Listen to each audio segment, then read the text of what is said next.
Aujourd'hui, sur le plan ancienneté, c'est le plus vieux festival du Mali. Et c'est le festival qui a un contenu. Et je dis bien, et c'est le festival des masques et des marionnettes. Et sur le plan culturel, voici une richesse pour la région de Sékou, pourquoi pas dire pour le Mali.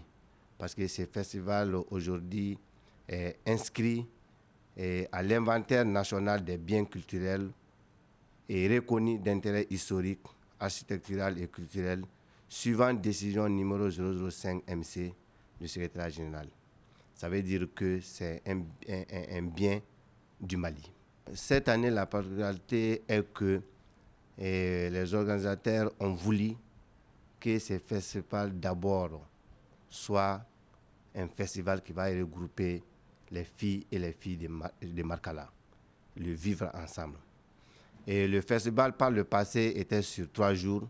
Cette année, on l'a voulu sur 5 jours. Et par rapport au menu, aujourd'hui, nous avons beaucoup de surprises pour ceux-là qui vont se transporter à Markala. Et nous avons des troupes qui sont chez nous au Mali. Par exemple, des troupes étrangères, le Welekan, qui va représenter la Côte d'Ivoire et le Bénin. Ils seront avec nous à Markala. Il y a l'Afrique Art, qui va représenter le Togo. Nous avions aussi les marionnettes qui viennent de partout pour enrichir le menu. Et nous avions comme surprise que le festival n'avait pas, c'est la dimension concert d'hommage qu'on a voulu pour Youssouf Valizi, qui est un natif de Markala, que tous les Maliens ont connu à travers Radio Kiledou. On va lui faire un concert d'hommage et concert d'hommage pour Moulobal Traoré de Nyono. Nous aurons au menu quelques artistes d'abord de la localité, Maïmouna Dambélé et les jeunes rappeurs de Markala. Nous aurons aussi Milmo, nous aurons Gaspi. Et voici un thème qu'on a pris après beaucoup de réflexions, vu même l'état d'âme de ces pays. Nous avons dit thème du 18e édition, Maya, l'humanisme malien. Aujourd'hui, c'est la base de tout. Et le Maya demande beaucoup de sacrifices et beaucoup de retenue. Et je pense que ce n'est pas pris au hasard.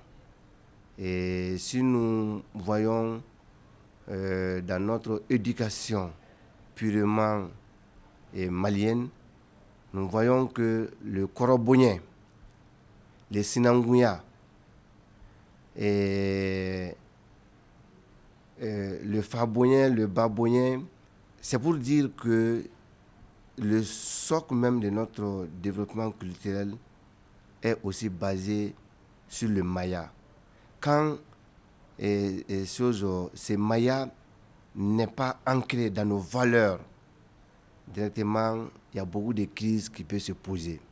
Nous avons dit aujourd'hui, c'est vivre ensemble dépend du Maya. Parce que d'abord, ça demande la confiance, ça demande la pédagogie, ça demande l'éducation en termes même de base. Et cela peut soutenir beaucoup nos valeurs culturelles. Et cela peut nous permettre d'aller d'abord à une cohésion qui peut nous permettre au moins de surpasser beaucoup de choses. Quand même, nous avons voulu aujourd'hui parler de ces Mayas, l'humanisme malien, qui va être beaucoup débattu en conférence avec des conférenciers pendant au moins le festival pour expliquer au moins le rôle du Maya dans la culture malienne. Le festival bientôt sera inscrit sur la liste des patrimoines mondiaux de l'humanité.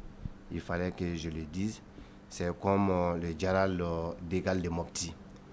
Et fallait souligner.